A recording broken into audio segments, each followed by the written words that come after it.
If Biden won't step aside, and it looks like he won't, even though I think he should have a long time ago, and still it's not too late, the question becomes, what kind of campaign is he running? As two political savants here, is he running a good campaign? And if you were running it, what would you be telling him? I don't think he's running an especially good campaign, frankly. I think there's a big question that he has to answer, which is about his age, his viability, et cetera. And I think the only way you answer that is by getting out there and letting people see you. That's washed-up political hack Andrew Cuomo and liberal shill Bill Maher reluctantly admitting how bad things look for Biden in this election.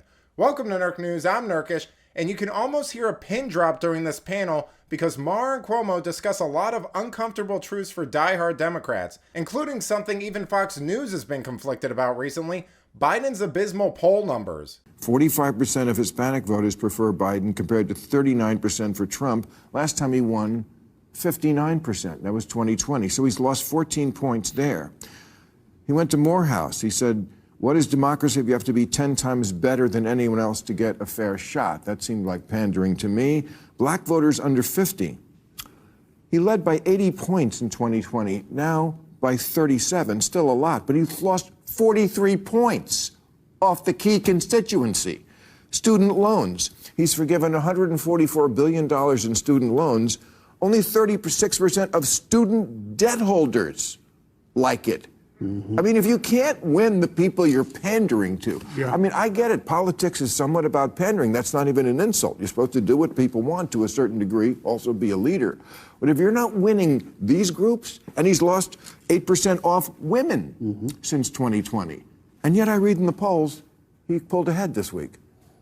Explain that to me. Now, I don't want to take anything away from Trump, but a lot of this is due to Democrats being their own worst enemies. It almost speaks volumes to their ineptitude and hubris that someone who's been as divisive as Trump is winning over undecideds because Democrats couldn't just play by the rules. You know, they just had to show how corrupt they are with these politically motivated trials, biased media attacks, and hollow victory laps at every small achievement, which of course inevitably blow up in their face. The trial in New York, the one he got convicted for, was the greatest fundraising bonanza ever. He was lagging behind Biden, and now he's pulled quite a bit ahead. That trial was the greatest reason people had to send their checks for 5, 10, 25, whatever dollars to Donald Trump. So I was always with you on the one in New York, the hush money trial. I don't think they should have brought that one.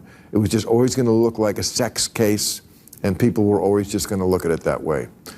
So anyway. That case, the Attorney General's case in New York, frankly, should have never been brought. And if his name was not Donald Trump, and if he wasn't running for president, I'm the former AG in New York, I'm telling you that case would have never been brought. And that's what is offensive to people. And it should be, because if there's anything left, it's belief in the justice system. You know, the thing that always gets me about liberals who acknowledge this stuff, but remain loyal to the party is, what makes them think this is the first time Democrats have done this kind of stuff? I mean, if they're willing to openly lie about the economy, immigration, and politically motivated use of the justice system against Donald Trump, why would you assume they haven't done it before? Cuomo and Maher ultimately remaining loyal is almost like saying that they don't have a problem with the corruption or lying, they just don't like that it's blowing up in their face.